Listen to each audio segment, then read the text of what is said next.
పేద ప్రజల సంక్షేమమే లక్ష్యంగా కాంగ్రెస్ ప్రభుత్వం ముందుకు పోతుందని చెప్పదండి ఎమ్మెల్యే మేడిపల్లి సత్యం అన్నారు. జగిత్యాల జిల్లా కొడిమేల మండల కేంద్రంలో లబ్ధిదారులకు కళ్యాణ లక్ష్మి చెక్కులు రేషన్ షాప్ లో సన్నం బియ్యాన్ని పంపించేశారు. ఈ సందర్భంగా వారు మాట్లాడుతూ కాంగ్రెస్ ప్రభుత్వం పేదల ప్రభుత్వమని, ఇప్పటి వరకు ఏ రాష్ట్రంలో సన్నం బియ్యం పంపిణీ చేయలేదని, ముఖ్యమంత్రి ఇచ్చిన మాట ప్రకారం తెలంగాణ రాష్ట్రంలో అందజేస్తున్నామని తెలిపారు. ఈ కార్యక్రమంలో మండల కాంగ్రెస్ నాయకులు, అధికారులు, లబ్ధిదారులు పాల్గొన్నారు.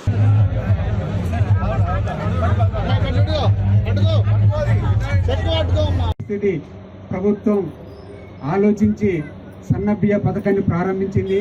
ఇప్పుడు ఆ పరిస్థితి ఉండదు. మనం అమ్మడం అనేది 10 సంవత్సరాలు ఉన్నటువంటి గత సర్కార్ ఏ ఒక్క పేదోడికి ఒక రేషన్ కార్డు ఇయ్యలే, ఏ ఒక్క పేదోడికి ఒక ఇల్లు కట్టియలే. ఇవాళ ఇల్లు కట్టించుకునే కార్యక్రమాన్ని మనం ప్రారంభించుకుంటున్నాం తొందరలోనే. ఇలా అర్హులైన ప్రతి ఒక్కరికి కూడా రేషన్ కార్డు మీరు అప్లై చేసుకున్న ప్రతి ఒక్కరికి ఇస్తున్నాం. ఎవరికైనా రాకుంటే మళ్ళీ అప్లై చేసుకోండి. ఇక్కడ తహసీల్దార్ గారు ఉన్నారు.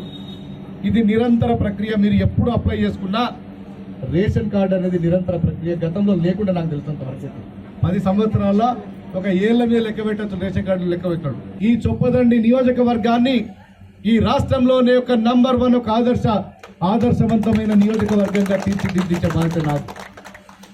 గతంలో రైతులకు నీళ్లు కావాలంటే ఇదే పూడూరు చౌరస్తాలో మీరు అందరూ రైతులను గొడగట్టుకొని నేను ధర్నా చేస్తే అనేక కేసులు పెడితే నీళ్ళు వచ్చే పరిస్థితి ఉండే. ఇవాళ మీరు అడగక ముందే జనవరి మాసంలో నీళ్ళిచ్చి పంటలు ఎండిపోకూడదని చెప్పి అధికారులకు ఆదేశించి ఒక్క మడి కూడా ఎండిపోవడానికి వీల్లేదు అని చెప్పి ఆదేశాలు ఇచ్చి జనవరి మాసంలో నీళ్ళిచ్చి మళ్ళా కొంత కూడా అక్కడెక్కడ ఎండిపోతున్నాయంటే కూడా మళ్ళీ ఒకసారి